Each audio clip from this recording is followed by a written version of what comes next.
viendo un electrolito a la vez, para que cuando vayan a su libro, pues, sea más digerible. Ahora vamos a hablar del segundo electrolito, la importancia del cuerpo, que es el potasio. Entonces, el potasio es el primer y principal ion intracelular. ¿Ok? Nosotros ingerimos 70 milimoles por día de potasio y perdemos como 10 milimoles por día por las heces, de manera que absorbemos 60 milimoles. Estos van a ir al líquido extracelular, ¿no es cierto? Y luego van a ingresar hacia el intracelular, de manera que 2600 milimoles están en los músculos, 250 en el hígado, 300 en el hueso y 250 dentro de los glóbulos rojos. Ahora, es importante saber eso. ¿Por qué? Porque yo tengo que ver qué pasa con el potasio en mi cuerpo. ¿Por qué?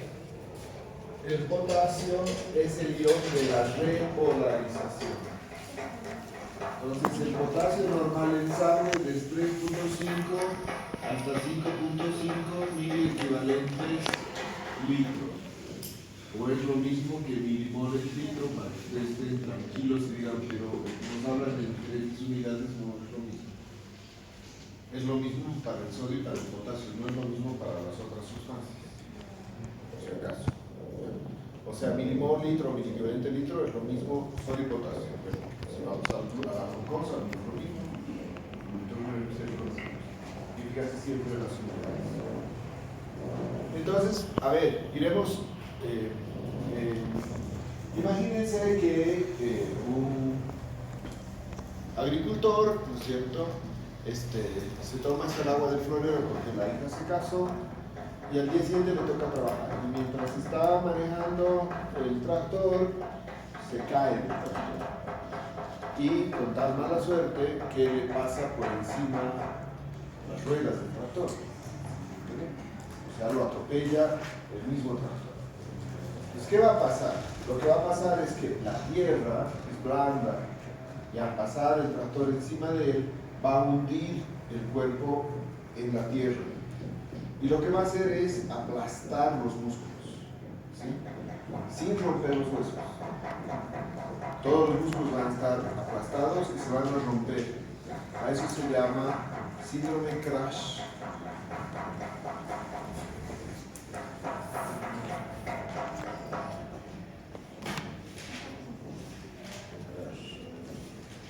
Síndrome crash. Otro ejemplo de lo mismo es que un trabajador o una persona decide traer electricidad al pueblo y bueno, decide tener electricidad para su casa, pero le han dicho que no, que tienen que venir los técnicos, tienen que mandar carta a la alcaldía, que no sé qué, y el otro dice, cansado, 2 cables, sube y toca los cables de alta tensión y termina electrocutado. ¿Qué pasa cuando te pasa la electricidad? Los músculos se contraen de manera violenta hasta romperse. Se relajan, se vuelven a contraer hasta romperse y luego se relajan. ¿Se entiende? Y el resultado de eso es el resultado de eso es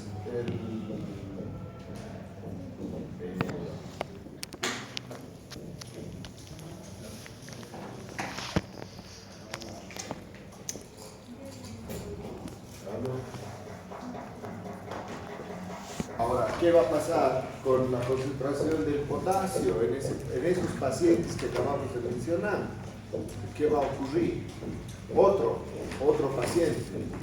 Entonces, estamos en la provincia y la misma señora de la que hablamos que sangró un montón, que está en choque, yo digo, mucha necesita sangre. Y a alguien se le ocurre, bueno, propone pues sangre, yo soy su esposo, voy a donar. Y se vacía sangre en un frasco de solución fisiológica vacío y se le enchufa a la paciente. Eso no se puede hacer porque necesitamos saber qué grupo sanguíneo es. Porque si no, nosotros tenemos, si yo soy 0, si soy grupo O, digamos, quiere decir que tengo anticuerpos contra A y contra B. Entonces, si a la señora que era O, el esposo le dona que había sido B, entonces los anticuerpos van a destruir el glóbulo rojo. ¿Okay? Entonces, bien, entonces si estamos viendo esta situación, todo eso, ¿qué va a ocurrir con ese paciente? O sea, va a liberar de adentro de la célula potasio. Y el potasio va a subir. Si se sube el potasio, se va a llamar hipercalemia.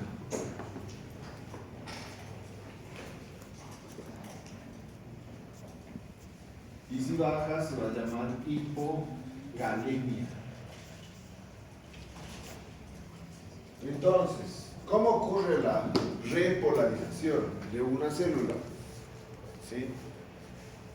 En la despolarización, en el corazón, adentro del, como hemos visto en las clases, entra sodio, entra potasio, se despolariza la célula, y para repolarizarle sale potasio y la célula se repolariza. ¿Está bien? Y una vez que ocurre la despolarización, el músculo se contrae, y cuando se repolariza, el músculo se relaja para el siguiente latido. Pero si tengo el potasio alto en la sangre, no va a haber repolarización, porque el potasio no va a poder salir de la célula porque afuera ya hay un montón. Entonces puede causar paro cardíaco en sístoles. El corazón late y nunca más se relaja. El paciente se muere por hipercalemia. La hipercalemia es un fenómeno muy grave que motiva que saquemos de alguna manera el potasio. Y como vamos a aprender en esta clase, el único lugar por donde pierde potasio, ¿se acuerdan que hemos visto que el sodio se podía perder sudando, ¿no? En el orín, y aquí solamente se puede perder en el orín, no hay por dónde perder potasio. Si el paciente se rompieron los músculos por electrocutado porque lo pisó un auto, el resultado es la liberación no solo de potasio, sino de la mioglobina que se encuentra dentro de los músculos, y la mioglobina va a obstruir todos los túbulos renales y no va a haber nada de diuresis. Si no hay diuresis, no hay por dónde elimine ese potasio. ¿Está bien? Entonces, la hipercalemia es una causa por la que nosotros hacemos terapia de reemplazo renal, o sea, conectamos al paciente a un riñón artificial para poder sacar el potasio fuera del cuerpo. Ahora, terapia de reemplazo renal solo en grandes ciudades con hospitales de tercer y cuarto nivel. O sea, no hay terapia de reemplazo renal en primer y en segundo nivel. Eso ya han aprendido, creo, en políticas y programas de salud o alguna cosa de eso. ¿Todavía no han llevado políticas y programas? Todavía no. En el próximo semestre, supongo. Les van a enseñar en el próximo semestre eso. Les van a enseñar cómo está constituido el sistema de salud.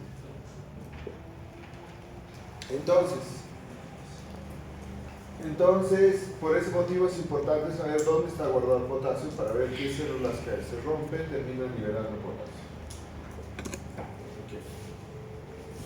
También el potasio que se filtra es reabsorbido y solamente 60 milimoles al día son eliminados.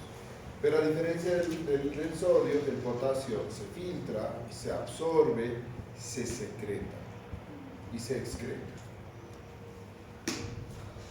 Entonces, a diferencia del sodio, porque solo hay un balance externo, en el potasio yo tengo un balance interno, que depende de la concentración plasmática del potasio.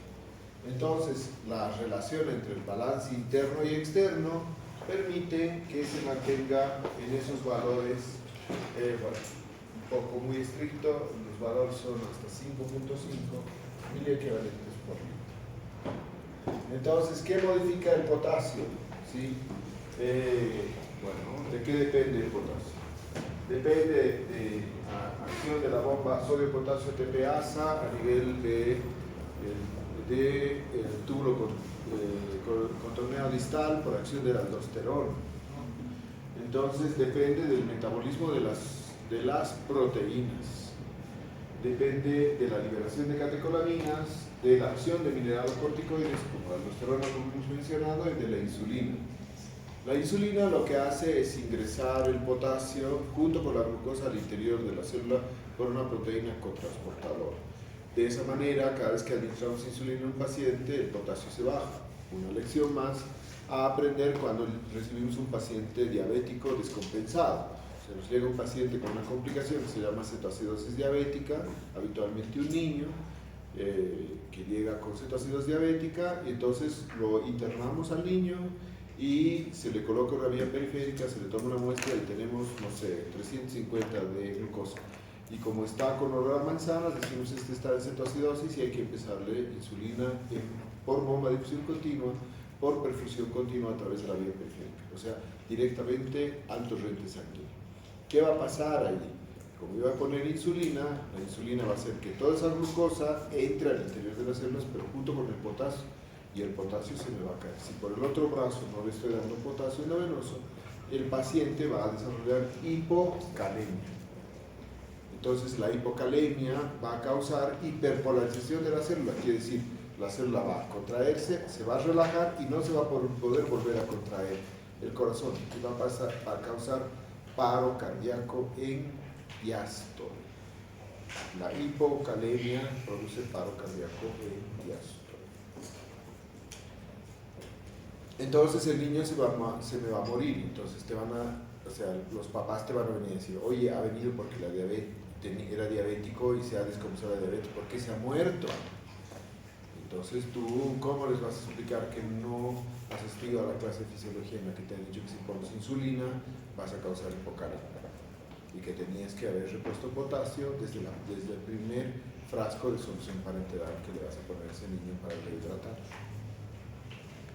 Ok, depende de la osmolaridad de los líquidos y del estado ácido base. Vamos a ver eso.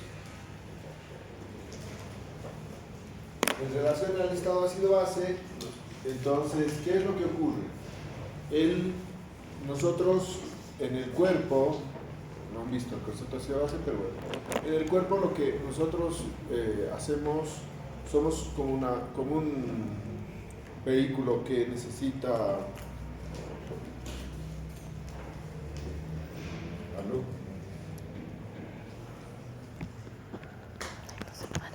deportivo que recibe gasolina y luego produce monóxido de carbono, y obviamente en eso la combustión hace que se muevan los pistones. Nosotros producimos, ingerimos alimentos y absorbemos aminoácidos, glucosa y lípidos, y lo que producimos es dióxido de carbono y agua como elementos, digamos, de desecho. El dióxido de carbono se elimina a través de la respiración, pero uno de los elementos de desecho que también producimos son los hidrogeniones, o sea, hidrógeno. El hidrógeno es lo que envejece el cuerpo. Entonces, ese hidrogenión que está envejeciendo mi cuerpo, el riñón se encarga de tirarlo en el orina. Si tengo un exceso de hidrogeniones, eso va a hacer que yo tenga acidosis. Entonces, ¿qué pasa con la acidosis? Lo que va a pasar habitualmente, ¿cierto? Si ustedes ven cómo ocurre el balance, es que los hidrogeniones que están en la sangre van a entrar libremente al interior de la célula tubular renal, y lo que va a hacer en la célula muscular lo que van a hacer es que el hidrogenión, ¿no es cierto?, haga que se reemplace la unión de las proteínas con el potasio que están dentro de las células musculares, de manera que se una la proteína con el hidrogenión y el potasio salga afuera. En otras palabras, si un paciente tiene acidosis, también desarrolla hipercalemia.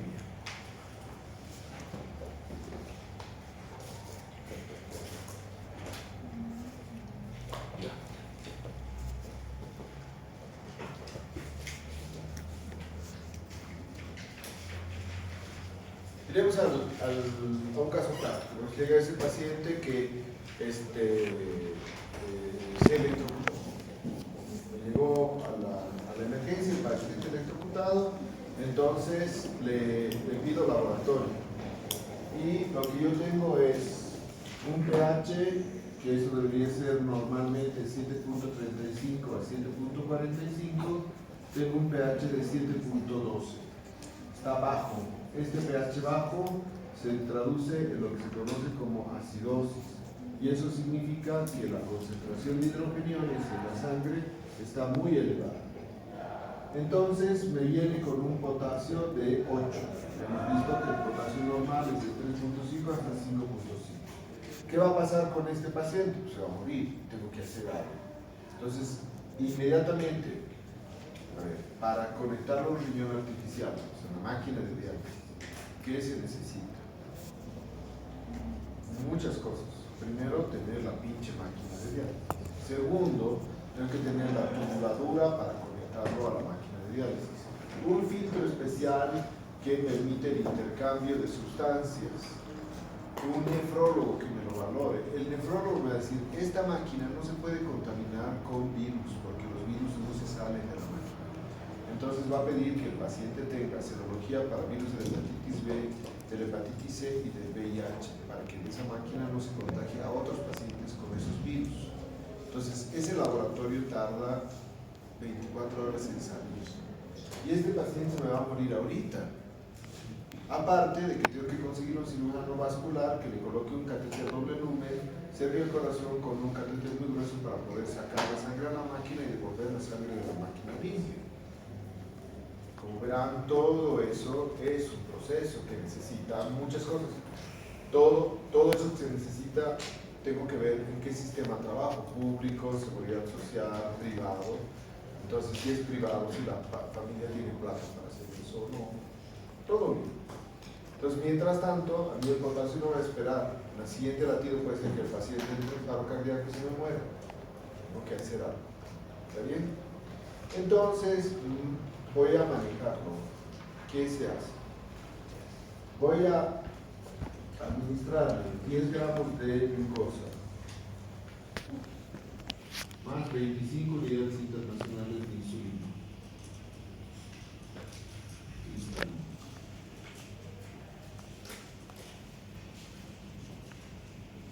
¿Qué va a hacer eso? Lo que hemos avanzado hoy. La insulina actúa sobre su receptor y lo que va a hacer es activar una proteína que la sangre agarra la glucosa, agarra potasio y la mete dentro de la célula. O sea, va a sacarla del extracelular al intracelular y va a bajar el potasio. Entonces, ¿qué estoy haciendo con eso? Le estoy dando glucosa para que pueda agarrar glucosa y potasio y meterlo dentro de la célula. ¿Está bien? Eso le coloco, le pongo una vía periférica y le pongo un bolo, ¡pum! Los 10 gramos de glucosa y las 25 unidades de insulina para bajar el potasio. ¿Qué más hago? Voy a administrarle 20 miliequivalentes de bicarbonato de sodio. Entonces, ¿qué va a hacer el bicarbonato? El bicarbonato se va a disociar del sodio y se va a unir o sea, se va a disociar estos dos, se va a separar el sodio y se va a separar el bicarbonato.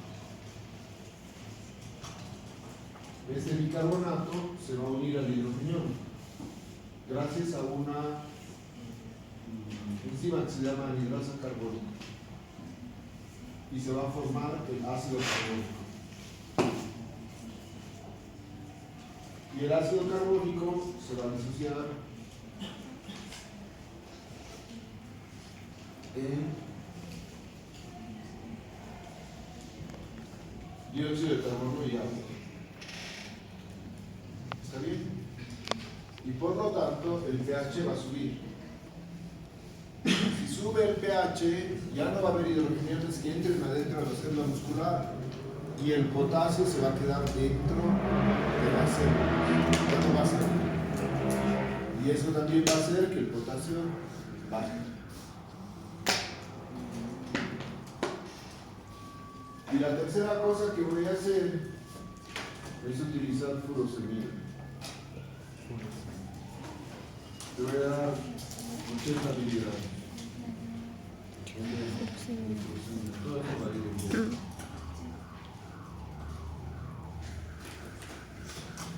Entonces, acabamos de avanzar que hace la furosemida, bloquea la bomba sodio, potasio, 2-fluoroproteasa de la rama ascendente de la CDGL, que impide la reabsorción de sodio, impide la reabsorción de potasio, y entonces el potasio va a aparecer en el orín y voy a perder más potasio.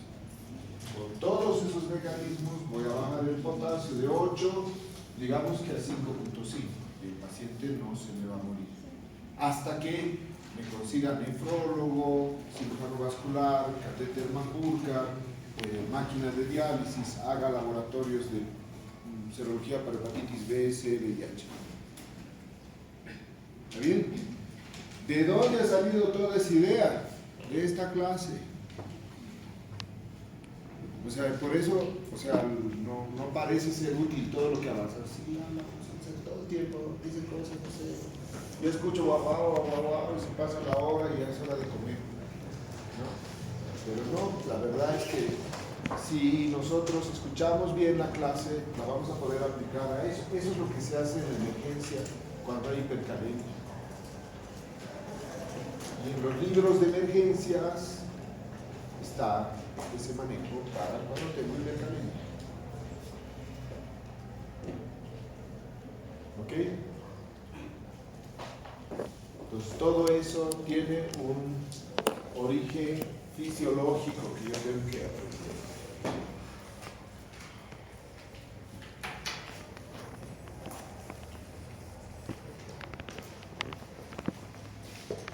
Entonces, sin necesidad de una enfermedad, cuando sube el potasio encima de 5,5 en mi cuerpo, eso activa las células beta del páncreas para que liberen insulina. La insulina lo que va a hacer, y al mismo tiempo, ¿no es cierto?, va a activar a las células glomerulares de la cortical para que produzcan aldosterona, y a las células cromafines para que produzcan adrenalina.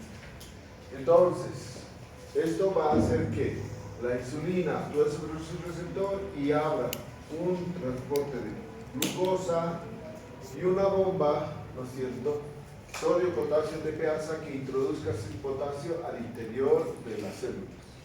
Con eso bajo la concentración de potasio en sangre. Lo mismo ocurre cuando actúa la aldosterona. Y ustedes saben que la aldosterona, como acabamos de llevar, actúa en el túbulo contorneado distal, donde lo que va a hacer es que haya reabsorción de sodio y de agua y eliminación en el orín de potasio. Entonces todo eso ocurre cuando el potasio sube en la sangre. Eso ocurre. Entonces, ¿qué elementos hacen que? Esto es la parte, esta es la luz tubular, esta es la célula y este es el plasma. Entonces, ¿qué es lo que yo voy a hacer? ¿Qué va a hacer que modifica la cantidad de potasio? Si en la sangre yo tengo un potasio alto, entonces ese potasio alto va a activar, como hemos visto, la secreción de aldosterona. Y la aldosterona va a actuar sobre el túbulo contorneado distal para que se pierda potasio y se reabsorba sodio. Por el otro lado, a nivel tubular, ¿no es cierto?, aparece mayor cantidad de potasio, y ese potasio, como hemos visto, como se ha activado la adrenalina causa un aumento del gasto cardíaco que va a hacer que llegue más sangre al riñón y haya mayor filtrado para que pueda excretarse. Entonces, el flujo de potasio, esto solo ocurre si el potasio, si la célula tubular renal está sana. Entonces, como les había dicho, ya el potasio se filtra, se reabsorbe, se secreta y luego se excreta. Entonces hay una tasa de filtración de potasio, una carga filtrada de potasio, una carga de reabsorción de potasio, una carga de secreción de potasio y una carga de excreción de potasio. Entonces, de esa carga de excreción de potasio, viene el gradiente transtubular de potasio.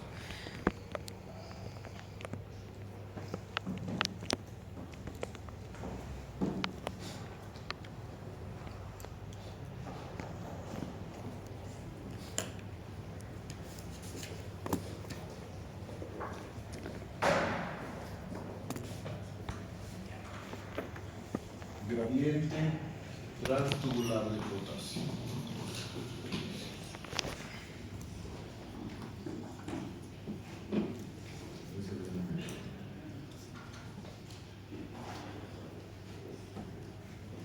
En inglés es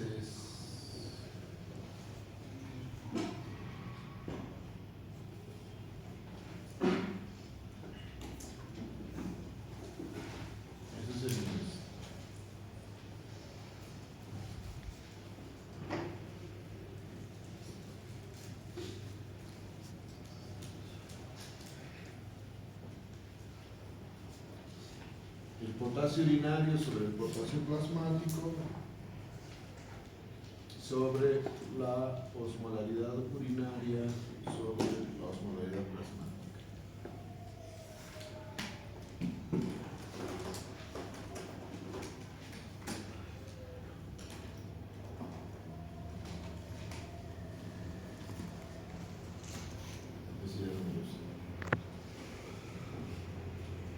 Y el valor normal va entre 6 y 9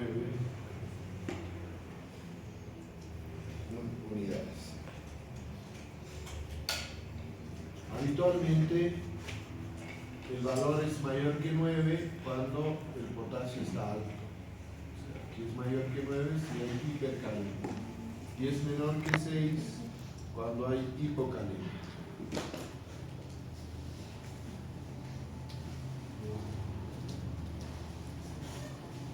Gradiente transtubular de potasio. Eso es lo que nosotros hacemos ya en el hospital. Como les había dicho, cuando yo quiero evaluar la función del túbulo renal, calculo fracción excretada de sodio y calculo gradiente transtubular de potasio. O sea, esta vaina van a volver a verla el próximo semestre, o el próximo año cuando vean fisiopatología.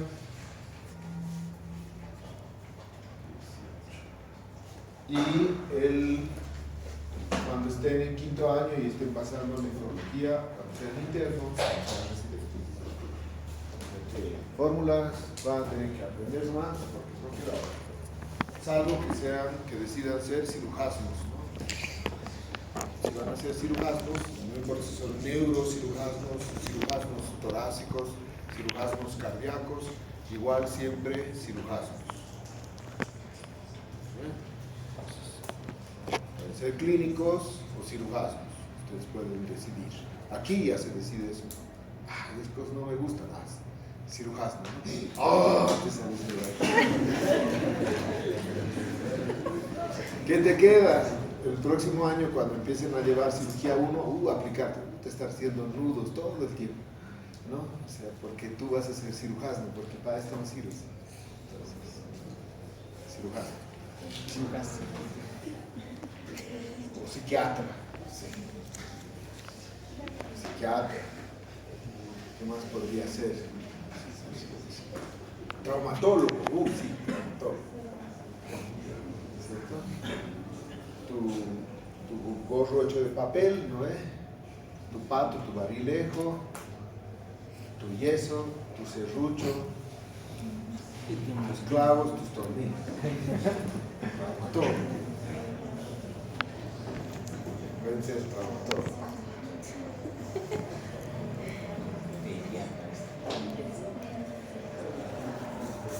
Como el Carlos Tevez puede decir, English, very difficult, ¿no? O sea, physiology, very difficult. I will be surgeon. Entonces, el potasio se reabsorbe por vía transtubular y el potasio se reabsorbe, en realidad no se reabsorbe a nivel del túbulo coclear proximal, sino se secreta. En el único lugar donde se reabsorbe el potasio es a nivel del asa gruesa en el asa ascendente gruesa del asa L, donde está la bomba sodio-potasio 2 fluoros ATPasa, que eso hace que se reabsorba tanto el sodio como el potasio. Y a nivel del túbulo colector, lo que ocurre es que si tengo mucha acidez en la sangre, muchos hidrogeniones, Entonces hay una bomba de intercambio potasio-hidrógeno. Entonces, que es potasio-hidrógeno ATPasa, reabsorbo potasio y elimino hidrogeniones para que la orina sea ácida. Normalmente la orina es ácida.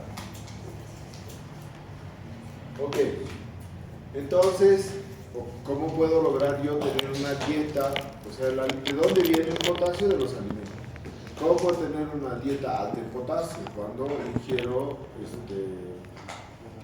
plátano o frutos secos, cualquier tipo de semilla, porque al final tiene muchas células adentro, carnes, todas las carnes tienen células y las células me las como adentro tienen potasio. Entonces, esos son alimentos ricos en potasio. Y si no como eso, pues tengo una dieta baja en potasio, ¿no? Entonces, si tengo una dieta alta en potasio, o sea, mi cantidad de potasio es mucho más alto, lo que va a ocurrir en forma neta es que el potasio se va a secretar a nivel del túbulo contorneado distal y en el túbulo de conexión, ahí se va a secretar para que aparezca en el orina. Esa es la manera en la que el potasio va a ser eliminado del cuerpo. Y si tengo una dieta pobre en potasio, entonces todo se va a reabsorber de una manera superior, especialmente en el túbulo contorneado proximal, donde va a haber mayor reabsorción de potasio para no perder. Entonces, la acidosis, ¿no es cierto?, la presencia de mayor hidrogenión, lo que va a causar es que disminuye el contenido intracelular de potasio. Como hemos visto, el potasio sale afuera de la célula, disminuye la reabsorción proximal de potasio y aumenta el flujo distal, y lo que va a hacer es un aumento de la secreción del potasio. Si tengo hipervolemia, la hipervolemia va a hacer que no se elimine aldosterona, ¿no? Entonces, si no hay aldosterona, no hay excreción de potasio y voy a tener más potasio en el cuerpo. Si tengo una dieta alta en agua, entonces no va a haber hormona antidiurética. La ausencia de hormona antidiurética va a hacer que no haya reabsorción de agua, va a haber mayor flujo distal y mayor secreción de potasio. Y si tomo muy poca agua, entonces se va a liberar retina, angiotensina y aldosterona, y la aldosterona va a hacer que se reabsorba sodio y se elimine mayor cantidad de potasio. Entonces, ese es el efecto en diferentes situaciones del potasio. Entonces, como han visto, ambas situaciones, la hipocalemia y la hipercalemia, son situaciones críticas que pueden llevar al paciente a morirse, ya sea en sístole o en diástole, y por lo que yo tengo que conocer qué está pasando con el paciente. ¿Está bien? Muy útil. Entonces, pues, cara de cirujanos que están viendo. Ya había nuestro futuro. Ahí hay a las mañaneras, son las señoras que venden ropa muy temprano, antes de las 6 de la mañana, y venden ropa por mayor y es muy barata. Pueden comprar de ahí, luego llevarla a estampar, I will be a surgeon. Entonces, yo seré cirujano. ¿Y ya qué? Me cambian las últimas y colocan unas orejitas y se vienen con la polera a la clase de fisiología. Ay.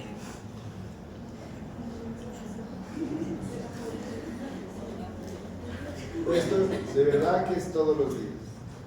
Desde todos los días en el hospital. Todos los laboratorios de interés